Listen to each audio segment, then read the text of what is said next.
So as a lot of you know, we got information last night about 8:44 that the suspect was dropped off in what is now the 3800 block of East Superior Court.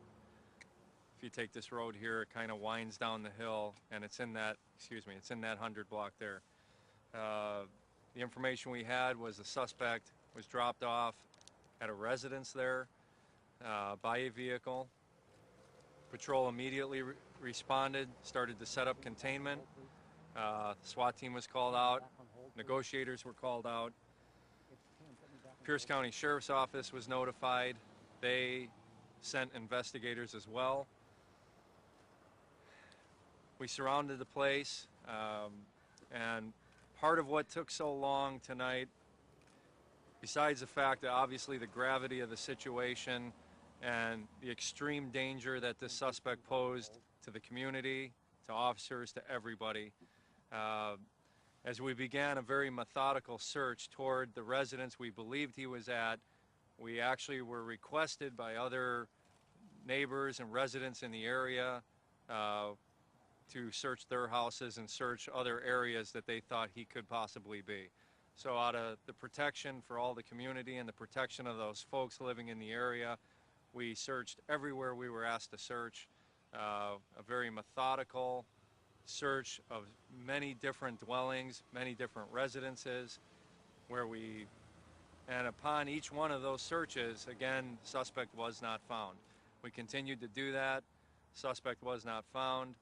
We got to the final residence where we believed he was, and then to clear up something that I think a lot of you heard of shots fired, there was never any shots fired at that final residence. What that was our SWAT team deploying various types of noise and distraction devices to get the attention of the suspect.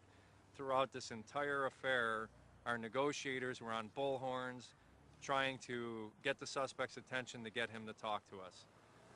So as that was going on and we were getting no response, we started using various attention-getting devices. We used noise devices, flashbang devices, and that's what you were hearing. That's the bangs and the shots that you thought you were hearing were just those devices. They're less lethal or non-lethal devices, various types of, like you said, like flashbangs, wooden dolls that we shoot at doors that make a loud thump, get people attention.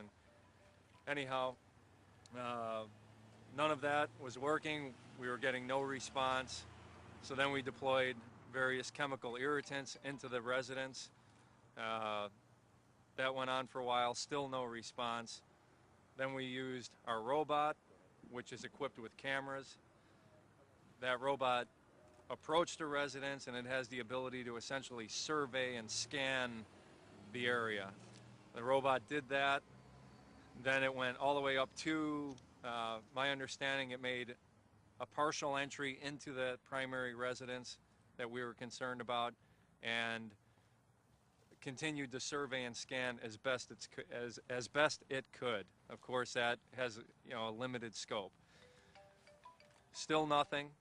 At that point, the SWAT team moved in and made entry. They cleared the residence, and the suspect was not in there. So, is there any evidence the suspect was ever there? There was, and I'm not able to get into any detail about that, but we do have evidence that the suspect was there. How about reports that the suspect is wounded and bleeding and might be near death? I would have to defer to that to the Pierce County Sheriff's Office, but it is our understanding, based on what they've told us, that he has been shot. So he is at large. At this time, we have still a lot of officers on the scene here. We will continue to do neighborhood search, area search. We are continuing to check and search residences, checking the residences, obviously for community care and safekeeping function, but also anyone that we come across that believes they're in any danger or fear, we will search that residence for them to make sure nobody's there. So do you believe he's still in the neighborhood somewhere? We don't know. And that's why, again, out of an abundance of caution, we have a lot of officers still on duty, on scene. We will continue to search the neighborhood. We will continue to search the area. We have deployed our canines. They will be assisting in that effort. And we've obviously notified the Pierce County Sheriff's Office and Lakewood PD of everything that's gone on here. We are keeping open lines of communication with them. We have offered them any and all assistance they need, and we will provide that. And we have some of our investigators also working directly with them, so we have this very direct coordination and communication going back and forth between the agencies. What was the connection to the house? Was it We're not absolutely certain he was ever inside the house. We just know he was at the house.